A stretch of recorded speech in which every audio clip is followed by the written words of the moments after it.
Every politician has a base, a home ground, a region or a community where no matter what happens nationally, the support remains solid and the loyalty holds firm. For Bola Tinubu, that base has always been the Southwest, the Yoruba state, his people, the region that celebrated his emergence as president with a pride that was visible, genuine, and deeply personal. When Tinubu won in 2023, the streets of Lagos, Ibadan, Abeokuta, and Akure carried a feeling that one of their own had finally reached the highest office in the land. That feeling sustained his political relevance in the Southwest, even as criticism mounted from other parts of the country. Even as the economic policies bit harder and the hardship spread wider, the common assumption held whatever else happens, Tinubu will always have his base. That assumption is now being publicly and loudly shattered.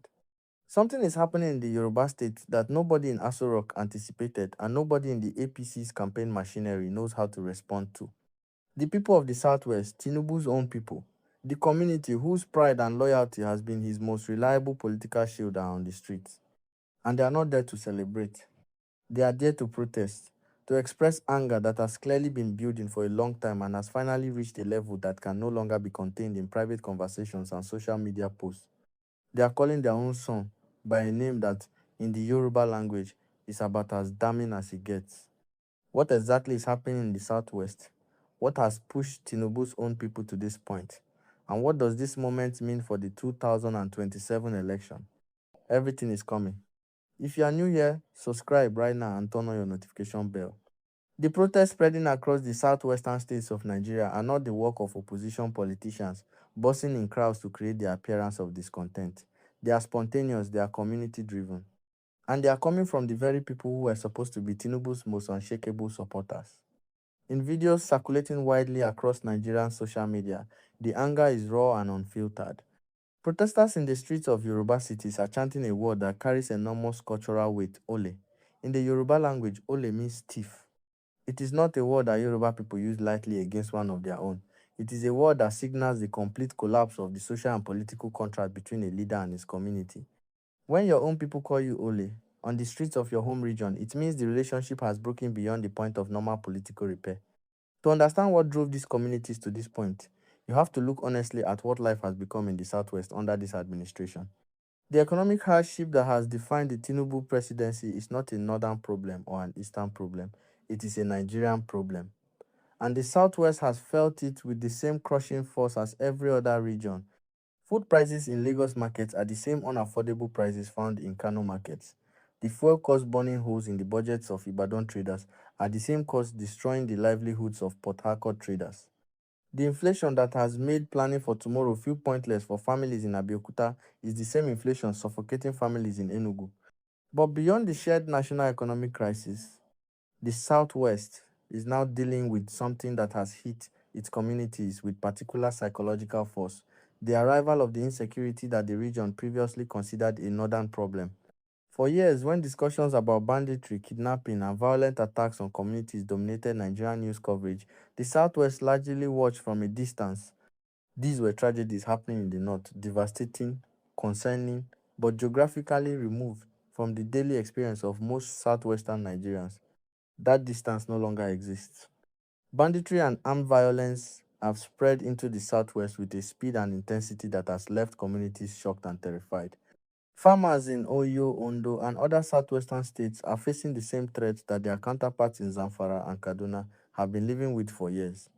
The forests and rural areas of the southwest, once relatively peaceful, have become hunting grounds for armed groups operating with a boldness that reflects the absence of effective government response. The kidnapping of school children in Oyo State brought this crisis into its sharpest and most heartbreaking focus. Children inside a school, the one place that every parent in every community across Nigeria sends their child with the expectation of safety. Those children were taken, and as of the time of this report, they have not been returned to their families.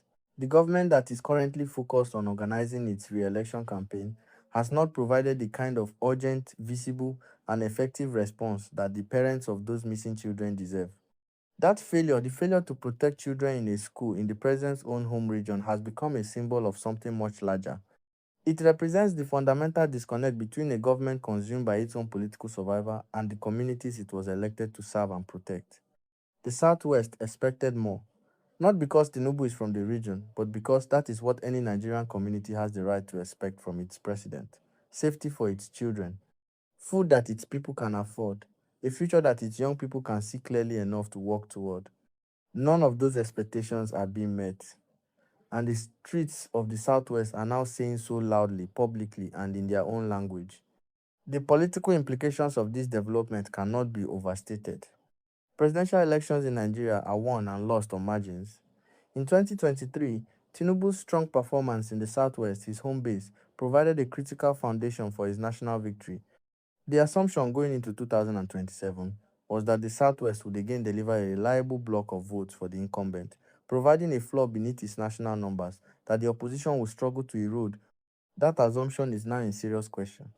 A Southwest that is protesting against Tinubu, that is expressing its anger through the language of his own culture, that is turning away from him, not for political reasons, but for the most personal of reasons hunger, fear, and the grief of parents whose children have been taken, is a Southwest that cannot be counted on to deliver the same margins he delivered in 2023.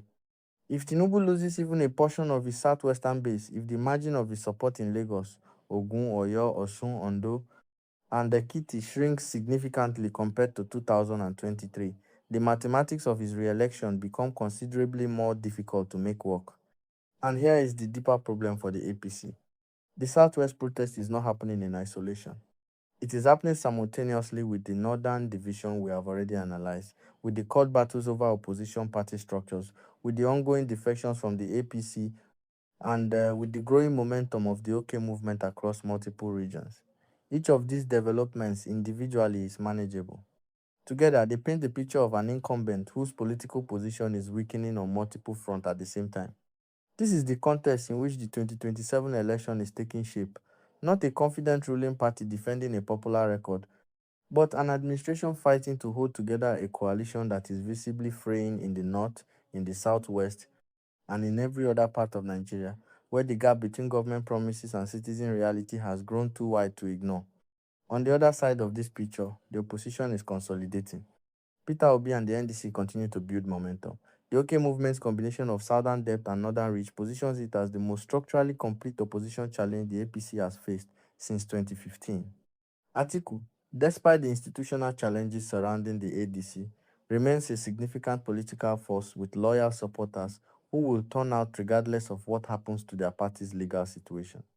Together, the opposition landscape, even in its current fragmented form, is presenting Tinubu with a genuine multi-front challenge that his campaign machinery is struggling to address with any coherent strategy. The response from the presidency and the APC to the Southwest protests has been the same response that has characterized this administration's approach to public anger throughout its tenure, a combination of denial, deflection, and the promise of future improvement that never seems to arrive quickly enough to matter to the people waiting for it now. But protest movements do not respond to press releases, they respond to results. And the results on security, on the economy, on the cost of living, on the safety of children in schools are simply not there. Nigeria is a country that has shown on multiple occasions that it is capable of voting out an incumbent when the conditions are right. 2015 proved that. The question for 2027 is whether those conditions are now sufficiently widespread, sufficiently felt, and sufficiently organized to translate from street protests and social media anger into the kind of coordinated electoral action that produces a definitive change of government. The Southwest protest suggests that the answer may be yes. Not because one regional protest decides a national election, but because when a president loses the streets of his own home region, it signals a depth of public frustration that reaches across every boundary tribal, regional, and political. The end of the Tinubu political era has not been written yet, but the first chapter of its conclusion may have just begun on the streets of the Yoruba states. This is Nigeria News Media, and we will be here for every development as 2027 draws closer. See you in the next video.